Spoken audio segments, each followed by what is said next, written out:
आज आपके लिए हम लेकर आए हैं रीडिंग की क्लास। रीडिंग में fill up the blanks one word बहुत ही इजी वे के साथ आपको सिखाया जा रहा है। 100% आप इसके ऊपर इम्प्लीमेंट करना, 100% मैं वादा करता हूँ आपको स्कोर मिलेगा। फ्री ऑफ कॉस्ट है, कोई पैसा नहीं लिया जा रहा, 100% आपको हेल्प मिलेगी। प्रेडिक्शन मटेरियल अवेलेबल है। मैं आपको क्लासेस भी उसी चीज़ की दूंगा जो प्रेडिक्शन मटेरियल होगा इन द फ्यूचर आईएलटीएस एग्ज़ाम में आने के सबसे ज़्यादा चांस होंगे। सिखाऊंगा एक एक ऐसी चीज़ जो आपको कभी भी इंस्टीट्यूट में सिखाई नहीं जाएगी, कभी भी आपको कहीं भी ऑनलाइन क्लासेस ले लो नहीं सिखाई जाएगी। मैं फ्री सिखाऊंगा। अब ये मत पूछना कि मैं फ्री क्यों सिखाता हूँ, कि पैसा तो सबको प्यारा होता है। No matter, money is a not important for spending life. पैसा ज़्यादा इंपॉर्टेंट नहीं है, आपका करियर, आपके पेरेंट्स की स्माइल, आपका फ्यूचर बहुत ज़्यादा इंपॉर्टेंट है। आपका फ्यूचर बन गया, कहते हैं ना कि कर भला हो भला। आपका भला करेंगे डेफिनेटली हमारा भी भला होगा कहीं ना कहीं in the future. So God bless you everyone. I pray to God आप सबका रिजल्ट बहुत अच्छा है। एंजॉय करें क्लास को। डेली क्लास लेने के लिए सब्सक्राइब कर दो, बस यही मेरी एक रिक्वेस्ट है, यही मेरी पेमेंट है। Thank you so much for watching my self Manpreet. And आज जो हमारी जो क्लास है वो है रीडिंग के बारे में। बहुत ज़्यादा मैसेज आ रहे थे स्टूडेंट्स के, सर रीडिंग में सबसे ज़्यादा दिक्कत है। ठीक है, मेरा स्कोर बहुत अच्छा आता है बट रीडिंग में मेरा स्कोर नहीं आता। आज हम जो रीडिंग की क्लास करेंगे वो करेंगे फिल अप द ब्लैंक्स के ऊपर एंड ओनली वन वर्ड। कल किसी और टॉपिक के ऊपर करेंगे। नेक्स्ट जो वीडियो आपको देखने को मिलेगी वो मिलेगी येस नो और नॉट गिवन। आपको ये 23 से 29 इस तरीके से सिखाऊंगा, इस तरीके से पढ़ाऊंगा जो आपको बिल्कुल भी इंस्टीट्यूट में नहीं पढ़ाया जाएगा। एक चीज़ का मैं आपसे प्रॉमिस करता हूँ, घर पर बैठे भी आप अपना आईएलटीएस एग्ज़ाम क्लियर कर सकते हो 7+ बैंड स्कोर के साथ। मैं आपको इस तरीके से लर्न कराऊंगा एवरीथिंग कि आपको रियल एग्जाम में बहुत ज़्यादा हेल्प मिलेगी। ये एक डेमो ही समझ लो। आपको डेली की डेली क्लासेस मिलती हैं, 2 से 3 वीडियोज़ आपको मेरी क्लासेस की ही मिलेंगी। और सेम जैसे मैं इसमें सिखाऊंगा कोशिश करूंगा उसमें भी और अच्छे तरीके से सिखा पाऊँ। बिकॉज जल्दबाजी में हमेशा इंसान से गलती तो होती है। फर्स्ट ऑफ ऑल, अगर मुझे कोई स्पेलिंग पढ़ने में या आपको पढ़ाने में जो कोई भी मेरे से गलती होती है तो उसके लिए मैं पहले ही आपसे सॉरी फील करता हूँ, क्योंकि कुछ नमूने होते हैं जो इन चीज़ों को देखते रहते हैं और वे ऑफ टीचिंग को नहीं देखते। सो आपके लिए एक बेस्ट अपॉर्चुनिटी है कि आप घर पर बैठे अपना आईएलटीएस एग्ज़ाम क्लियर कर सकते हो। मैं आपसे आपको पढ़ाने का कोई 5,000 नहीं ले रहा, कोई 6,000 रुपया नहीं ले रहा, कोई 10,000 नहीं ले रहा, कोई ऑनलाइन क्लासेस कह के आपको लूट नहीं रहा। मैं आपको बिल्कुल फ्री ऑफ कॉस्ट स्टडी करा रहा हूँ बिना कोई पैसा लिए, बट ओनली एक शर्त के ऊपर। चैनल को जरूर सब्सक्राइब करो। कमेंट में बताओ कि नेक्स्ट वीडियो किस टॉपिक के ऊपर चाहिए। आपको 100% उसी टॉपिक के ऊपर वीडियो मिलेगी। ये मेरा आपसे प्रॉमिस है। प्रॉमिस पूरा करना मेरी जिम्मेदारी है, आपको पढ़ाना मेरी जिम्मेदारी है, आपको टिप्स एंड ट्रिक्स सिखाना मेरी जिम्मेदारी है। बट जस्ट आपको उनको फॉलो करना है। आप जस्ट उनको फॉलो करें, आपका रिजल्ट बहुत अच्छा आ सकता है। सीरियसली आप अपने पेरेंट्स को खुशी दे सकते हो, अपनी लाइफ को बहुत अच्छा बना सकते हो। अगर आज आपने आईएलटीएस एग्ज़ाम क्लियर कर लिया ना यार, मई इनटेक में आप अपनी फाइल लगा सकते हो। मई इनटेक में आप फ़ॉरन जा सकते हो। मींस कि 2023 में जनवरी इनटेक में भी जा सकते हो, but May intake that is a best. दोनों वे में आप जा सकते हो। चलो टाइम नहीं वेस्ट करते, रीडिंग की क्लास शुरू करते हैं, क्योंकि 20-25 मिनट लग जाएंगे। और बने रहें इस वीडियो के साथ। और हाँ, लाइक जरूर कर देना, कमेंट कर बता देना कि यार कि आपको नेक्स्ट वीडियो किस टाइप की चाहिए। हम उसी के ऊपर फोकस कर वीडियो को बनाएंगे। चलो शुरू करते हैं। सबसे पहले मैं एक चीज़ क्लियर कर देना चाहता हूँ, ज़्यादातर fill up the blanks one word में ही होती हैं और उनको फाइंड आउट करने का सबसे बेस्ट वे है उसका फर्स्ट एंड लास्ट। जो हमारे में यहाँ पर दिया गया है फिल अप द ब्लैंक्स में, वहाँ पर सबसे ज़्यादा मतलब ए, यहाँ पर ए लगा दिया, इट मीन वहाँ पर कोई सिंगल चीज़ ही आएगी, एक सिंगल वर्ड आएगा। ऑफ लगा दिया, अब इसका जो आंसर है जहाँ तो ए के बाद में होगा जहाँ फिर ऑफ से पहले होगा। अब डिपेंड हमारे ऊपर करता है कि मुझे आंसर किस वे में फाइंड करना है। नेक्स्ट वन इज दैट है इनटू। इनटू का मतलब कि इसमें अंडर भी हो सकता है, इन दिस भी हो सकता है, आफ्टर फिनिशिंग स्कूल, कि स्कूल ये चीज़ फ्रंट पे भी आएगी। एक और फॉर्मूला है मैं वो भी आपको बताऊंगा। अब जो मोस्टली जो हमारी रीडिंग है, रीडिंग का जो मेरा फॉर्मूला है आपने सीखा होगा ग्रामर के अंदर, subject plus object, subject plus verb plus object, ये फॉर्मूला है। अब ये मेरा क्वेश्चन है, सोच के देखो कि ये मेरा सब्जेक्ट है, ये मेरी वर्ब है और ये मेरा ऑब्जेक्ट है। अब ये 3 चीज़ें होगी। अब इसका जो आंसर आपको देखने को मिलेगा, आंसर ऑपोजिट जाएगा। अब क्या होगा, ऑपोजिट ही आएगा, ऑब्जेक्ट फ्रंट पे आएगा, प्लस वर्ब आएगी, प्लस सब्जेक्ट आएगा। मैं हर एक वीडियो में ये फॉर्मूला सिखाता हूँ और गारंटी देता हूँ आपको आंसर ऐसे ही मिलेगा। क्वेश्चन, ये आपका क्वेश्चन है, ये आपका आंसर है। क्वेश्चन आप इस तरीके से होगा और आंसर आपको मिलेगा ऑब्जेक्ट वर्ब प्लस सब्जेक्ट। अब ये 2 बेटे और मासी के लड़के भी साथ लेकर आएगा। मासी के लड़के कौन से हैं, सिनोनियम, सिनोनियम वर्ड्स हैं, सिनोनियम प्लस वोकैब। अब ये 2 वर्ड्स के साथ मुझे मेरा आंसर मिलेगा और ज़्यादातर आंसर इसमें ही मिल जाता है 100%। जस्ट थोड़ा सा अंडरस्टैंडिंग करना बहुत ज़्यादा ज़रूरी है हमारे लिए। अब अंडरस्टैंडिंग तो मुझे हो जाएगा, बट आंसर कैसे मिलेगा उसको मैं आपको वे दिखाता हूँ कैसे आपको आंसर मिलेगा। चलो, हमें इसका आंसर फर्स्ट में मिल सकता है बिकॉज हमें पूरी लाइन को कॉपी करना बहुत ज़्यादा ज़रूरी है। अब देखिए यहाँ पर लगाया हुआ है, is it surprising that there is a dash of teachers, कि एक सरप्राइजिंग है कि there are is a dash of teacher, कि टीचर्स वहाँ पर डैश हैं। ये सरप्राइजिंग अब फर्स्ट लाइन में भी हो सकता है, सेकंड में भी, थर्ड में भी, फोर्थ में भी, बिकॉज ये चीज़ें हमें कीवर्ड्स है, हमारे कीवर्ड्स है is it and is a of teachers, ये हमारे कीवर्ड्स हैं, मैंने अंडरलाइन कर लिए। अब फाइंड आउट करते हैं हमारे पैराग्राफ में। तो फर्स्ट ऑफ ऑल है, is it any wonder that there are teachers shortage daily, the press career reports of schools going on 4-day week simply because they cannot recruit enough teachers. Means कि अब मैंने पहले ही कहा कि उसने क्या कहा कि यहाँ पर surprising that there is a dash of teachers. अब यहाँ पर क्या बात कर रहा है, is it in any wonder. अब उसने इज इट एनी सरप्राइजिंग लिखा हुआ है, यहाँ पर लिखा हुआ है इज इट एनी वंडर, कि मतलब कि ज़्यादा चिंता वाली बात है, वहाँ पर सरप्राइजिंग लिखा हुआ है। इसके ऊपर थोड़ा सा उसने ऑपोजिट डाल दिया, जैसे हम बोलते हैं कि सिनोनिम्स वर्ड डाल दिया, दैट आर द टीचर्स, कि वहाँ पर जो टीचर्स हैं सबसे अलग किसकी है, शॉर्टेजेस। मीन्स कि अब यहाँ पर उसने कहा था is it surprising that there is a shortage of teachers. यहाँ पर जो आंसर है वो हमारा शॉर्टेज है। अब ये कैसे आया, आप कहोगे कि कैसे फाइंड आउट कर लिया। अब एक चीज़ देखिए कि उसने बोला is it any wonder that there are teachers. अब यहाँ पर क्या बोला हुआ है उसने, इज इट सरप्राइजिंग दैट, मतलब तो सेम ही है ना, मतलब सेम है। अब उसने क्या कहा, next one is that schools do not have enough teachers. यहाँ पर उसने नेक्स्ट लाइन में क्या कहा, daily the press career reports of schools going on 4-day weeks. 4-day weeks वो स्कूल जाते हैं because of can not recruit enough teachers, कि वो रिक्रूट नहीं कर सकते इनफ टीचर, ज़्यादा टीचर्स उनके पास है नहीं है, तो उसलिए वो 4-day वीक के 4 दिन ही स्कूल जाते हैं। तो नेक्स्ट लाइन में भी उसने यही चीज़ हमें बोली है, schools do not have enough teachers but what are the reason of this, the begin with favor students are going into dash finishing school, कि what is the beginning with fewer students are going into, कि इसके पीछे वजह क्या है। अब उसने next हमें बता दिया बट वाई, अब वो वजह बताएगा, उसके बाद हमें हमारा नेक्स्ट आंसर मिलेगा। तो ये हमारे जो कीवर्ड्स हैं ये बहुत ज़्यादा हमारी हेल्प करते हैं हमारा आंसर फाइंड आउट करने में। जैसे मैंने आपको बोला था कि object plus verb plus subject, same वैसे ही ये फॉर्मूला काम किया ना, सेम आपको वैसे ही फॉर्मूला काम आएगा आपके रियल आईएलटीएस एग्जाम में। अब ये मेरा फर्स्ट आंसर है। अब नेक्स्ट उसने क्या पूछा है हम उसके बारे में जानते हैं। नेक्स्ट उसने पूछा कि schools do not have enough teacher, ठीक है, but are the reason for this, school में ज़्यादा टीचर नहीं है, इसके पीछे वजह क्या है। To begin with fewer students are going into, कि fewer students are going into dash after finishing school, कि उसके बाद स्टूडेंट्स जाते कहाँ पर हैं, फिनिशिंग स्कूल के बाद। अब इसका नेक्स्ट आंसर भी फाइंड करते हैं। नेक्स्ट इज ए, हम यहाँ पर पहुँच गए थे, but why there is no straightforward answer, इसका कोई मतलब नहीं बनता।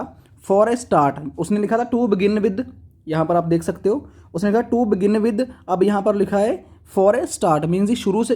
अब देखिए सीधी सी बात है, फॉर ए स्टार्ट भी आप अपनी राइटिंग टास्क में भी लिख सकते हो, इन चीज़ों को कॉपी करना है बस हमने। यहाँ पर उसने क्या लिखा है, फॉर ए स्टार्ट। अब जब हम राइटिंग टास्क 2 लिखते हैं, हम भी तो लिखते हैं ना टू बिगिन विद, तो आप इसको अवॉइड करें, आप इसको छोड़ दें, टू बिगिन विद लिखना बंद कर दें। अब क्या लिखना शुरू करें, for a start.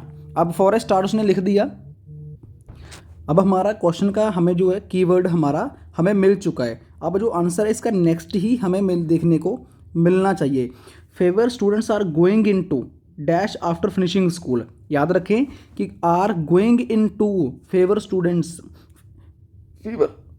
Next one is that fewer students are entering teacher training course when they leave school. लो जी, सीधा ही आंसर हमें मिल चुका है कि हमारा जो आंसर है कि स्टूडेंट्स जब स्टूडेंट्स आर एंटरिंग करते हैं course when they leave school. यहाँ पर उसने क्या लिखा हुआ है, but they after finishing school, जब वो स्कूल को छोड़ते हैं या फिर वो क्लास को कंप्लीट करते हैं तो वो कहाँ पर जाते हैं, सबसे बड़ी चीज़ है वो जाते हैं टीचर ट्रेनिंग में। टीचर ट्रेनिंग में वो जाते हैं, हमारा वन वर्ड है तो इसका जो ये वर्ड है, ये वर्ड कंबाइन है, ये बोथ वर्ड जुड़े हुए हैं, तो इसका जो आंसर है वो teacher training. To for a start, वहाँ पर लिखा था to begin with. Fewer students are entering teacher training course when they leave school. यहाँ पर उसने लिखा हुआ है बट दे फिनिशिंग स्कूल। अब जो मेरा आंसर है वो आएगा टीचर ट्रेनिंग। राइट बच्चे, समझ में आ रहा है तो कमेंट कर कर जरूर बताना। अब उसने नेक्स्ट क्या लिखा हुआ है, बट लगा दिया उसने, this is not a young people fault, कि ये जो यंग पीपल है उनका कोई कसूर नहीं है। The dash of teaching has been under constant attack over the last 10 years, कि जो पिछले 10 साल से उनके ऊपर अटैक चल रहा है तो उसकी वजह से ये चीज़ हो रही है। मीन्स इसमें यंग लोगों का कोई फॉल्ट नहीं है। The dash of teaching has been under constant attack over the last 10 year. अब इसका नेक्स्ट पैराग्राफ में ही हमें आंसर मिलना चाहिए और यहाँ पर तो हमारा कंप्लीट हो गया। But can you blame young people after the breaking faced by the teaching profession in the UK over the last decade. वहाँ पर लिखा था 10 ईयर्स, वहाँ पर लिखा था 10 ईयर्स, यहाँ पर लिखा हुआ है लास्ट डेकेड, इसका मतलब भी 10 साल ही होता है। उसने डायरेक्ट लिख दिया, यहाँ पर उसने क्या कर दिया, सिनोनिम वर्ड को ऐड कर दिया। इसको भी हम 10 साल ही बोलते हैं, लास्ट 10 डेकेड्स। आप लास्ट डेकेड्स बोल सकते हो कि 10 साल, और 10 ईयर्स ये सेम वर्ड है। अब इसका आंसर हमें इसकी लाइन के बीच में ही मिलना चाहिए। But can you blame young people after the breaking faced by the teaching, और यहाँ पर उसने क्या लिखा था, the dash of teaching has been under attack the last 10 years, और यहाँ पर उसने क्या लिखा हुआ है, the breaking of faced 10 year profession in the UK over the last decade. Means कि टीचिंग से पहले अब जो हमारा आंसर है वो क्या लगता है, प्रोफेशन। हमारा जो आंसर है वो प्रोफेशन है, बिकॉज ऑफ उसके बाद जो हमारी लाइन है टीचिंग के बाद हमारी ये लाइन स्टार्ट हो जाती है कि ये चीज़ बताती है कि यूके के अंदर ये 10 ईयर से चल रहा था, लास्ट डेकेड्स की वजह से ये चीज़ें हो रही थी। द प्रोफेशन ऑफ टीचिंग, आप लाइन भी जोड़कर बना सकते हो, द प्रोफेशन ऑफ टीचिंग। तो सेम यहाँ पर भी सेम वही वर्ड है, the breaking faced by the teaching profession, कि टीचिंग प्रोफेशन की वजह से वो चीज़ हो रही थी, जिसकी वजह से हम यंग लोगों को ब्लेम नहीं दे सकते। अब हमारा तीसरा आंसर भी हमें मिल चुका है। जस्ट मैं आपको सिर्फ आज सिंपल लेकर आया हूँ इसलिए कि सिखा सकूँ सिनोनियम वर्ड्स कैसे फाइंड किए जाते हैं। सिनोनियम वर्ड्स की वजह से, वोकैबुलरी वर्ड की वजह से ये चीज़ होती है। दैट्स वाई कि एक आपको लग रहा होगा, देख भाई ये आईएलटीएस वाला इंडिया तो ईजी रीडिंग लेकर बैठा है, अब मनप्रीत तो ईजी रीडिंग लेकर बैठा है, ये तो मैं भी फाइंड आउट कर लूँगा। कहते हैं ना कि समुंदर के बाहर खड़े होकर अगर आप समुंदर की गहराई के बारे में, नापने के बारे में सोचने लग जाओगे, कभी भी समुंदर में जाकर उसका मज़ा नहीं ले पाओगे। जब इंसान करता है उस चीज़ को, उसके बाद पता चलता है कि हाँ भाई दिमाग का दही होता है, दिमाग का मतलब कि सत्यानाश हो जाता है। जब मैं कोई भी रीडिंग उठाते टाइम भी लोगों का सुनते हो जाता है, लोगों की जब उठाते हैं तब तो बिल्कुल ही हो जाता है। सेम टू सेम आप चीज़ों को सीख सकते हो, आगे बढ़ सकते हो। नेक्स्ट उसने हमारा जो आंसर है थर्ड क्वेश्चन का, ये भी मिल चुका है। ये सेकंड क्वेश्चन का आंसर था, वे भी मिल चुका है। अब नेक्स्ट जो मेरा आंसर है वो कौन सा है, the governments lack of respect. अब जो देख सकते हो, द गवर्नमेंट सा lack of respect for the profession is आया है, अब मतलब कि है। अब वो सिंगल चीज़ हमें नेक्स्ट आंसर में देखने को मिल सकती है। अब देखते हैं कि नेक्स्ट कौन सा आती है, the government lack of respect. याद रखें गवर्नमेंट की कोई रिस्पेक्ट नहीं है फॉर द प्रोफेशन को लेकर, is dash. Next one is that, यहाँ पर उसने कुछ भी लिखा हो सकता है, द अटैक। अब गवर्नमेंट की यहाँ पर कोई रिस्पेक्ट नहीं है, अब प्रोफेशंस को लेकर डैश। अब इसका आंसर हम देखते हैं, नेक्स्ट में लाइन में मिलना चाहिए। द टैक reliance of the examiner has been on the several fronts, government inspects the accidents or design have been feeding the media a constant stream of negative information about the teaching estimations in the country, कि वो media वगैरह था जो कुछ भी है वो negative information फैलाता है। हमें भी पता है कि मीडिया के हाथ में बहुत कुछ होता है लोगों तक इन्फॉर्मेशन को पहुंचाना, और ज़्यादातर मीडिया नेगेटिव चीज़ों को ज़्यादा दिखाता है, पॉजिटिव चीज़ों को बहुत कम दिखाता है, बिकॉज मीडिया बिका हुआ होता है। हर एक कंट्री का यही हाल है, हर एक कंट्री का फंडा यही है, चाहिए इंडिया का फंडा नहीं है।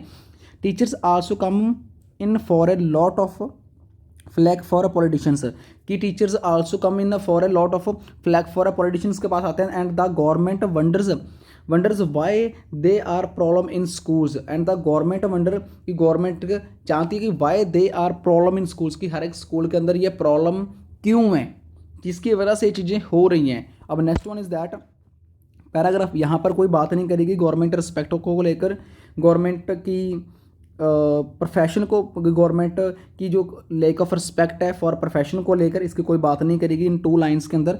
Next one is that contempt. Answer हमारा पहले लाइन में अवेलेबल है, देख सकते हो। The governments with contempt for the teaching profession was recently relegated by one of the most powerful people in government, कि गवर्नमेंट का जो कंटेम्प्ट का मतलब होता है कि लैक ऑफ रिस्पेक्ट, इसका जो मतलब है द लैक ऑफ रिस्पेक्ट का, इसका जो कंटेम्प्ट का मतलब है lack of respect. First of all आप देख सकते हो कि the government lack of respect for the profession is dash, यहाँ पर भी सेम वही बात है। The governments obvious contempt for the teaching profession was recently relegated, कि मीन्स कि कंटेम्प्ट का मतलब होता है कि किसी की इज्जत ना होना, लैक ऑफ रिस्पेक्ट, जिसकी बहुत इज्जत कम होना।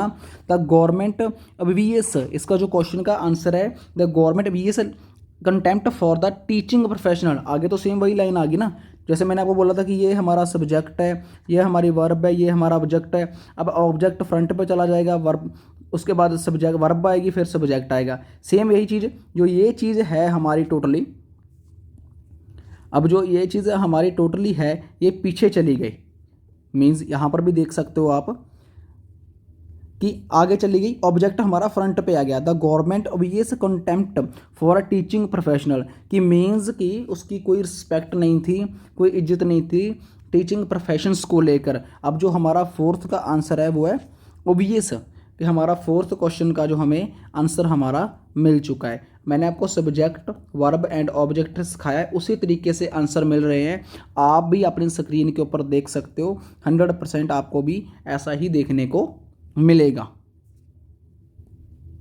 मोस्टली हमें सभी के सभी रीडिंग के जो आंसर हैं वो ऐसे ही मिलते हैं, बिकॉज डिपेंड करता है हमारे ऊपर कि हमें किस तरीके से उस चीज़ को लेना है। जैसे मैंने आपको वही फॉर्मूले को हमें यूज़ करना है, चीज़ों को देखना है, चीज़ों को समझना है, बिकॉज ये रीडिंग बहुत ईजी है। ये रीडिंग आपको रियल एग्ज़ाम में भी आ सकती है, वैसे 2 बार ये रीडिंग एग्ज़ाम में आ चुकी है, काफ़ी अच्छी रीडिंग लगती है। बट ये जो पैसेज 1 था, कहते हैं ना कि रीडिंग का सर पैसेज 1 तो इजी था, सेकंड पैसेज थोड़ा सा ट्रिकी था, थर्ड पैसेज मॉडरेट था। अब ये पैसेज 1 और 2 है, थोड़ा सा जैसे हम घुमा फिरा कर बोलते हैं। जैसे यहाँ पर मुझे काफ़ी चीज़ें नई सीखने को मुझे भी मिलती हैं और आपको भी मिलती हैं। हम यहाँ पर लिखते थे टू बिगिन विद, मुझे बहुत अच्छा लगा टू बिगिन विद, मैंने भी नई चीज़ें आज सीखी।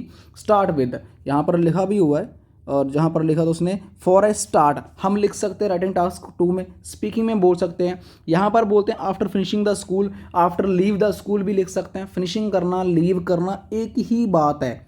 यहाँ पर उसने लिखा not a young people fault, means कि मोस्टली जो आंसर है हमें वैसे ही मिले जैसे मैंने आपको फॉर्मूला बताया था। फॉर्मूला आपकी स्क्रीन के ऊपर है और उसके बाद आंसर है, ये हमारा क्वेश्चन है, ये हमारे आंसर है, object plus verb plus subject. अब इसकी एग्जांपल भी आपकी स्क्रीन के ऊपर है। यहाँ पर ये आंसर हमें टोटली ऑब्जेक्ट वर्ब सब्जेक्ट के अकॉर्डिंग ही हमें देखने को मिला। रीडिंग भी मोस्टली ऐसे ही होती है, आप भी कर सकते हो, बहुत अच्छा स्कोर ले सकते हो, पर हमें थोड़ा सा डर जाते हैं कि स्कोर मेरा आएगा या नहीं आएगा। अब जो नेक्स्ट वीडियो है उसमें यस नो के बारे में बताएंगे, ट्रू फॉल्स नॉट गिवन के बारे में बताएंगे। डेली टू डेली वीडियोस आपके लिए आएंगी। अब जो हमारे नेक्स्ट क्वेश्चंस रह चुके हैं हमारे ट्रू फॉल्स नॉट गिवन, अब इसकी वीडियो आपको शाम तक मिल जाएगी या फिर कल मॉर्निंग मिलेगी। आज टुडे आपको लिसनिंग की वीडियो मिल सकती है, एक और वीडियो आपको आएगी जो आपकी 100% आपकी हेल्प करेगी, पर डिपेंड आपके ऊपर करता है कि आपको किस वे में उस चीज़ को देखना है और समझना है। लाइक एंड कमेंट जरूर करें, सब्सक्राइब भी इस चैनल को जरूर करें। Thank you so much.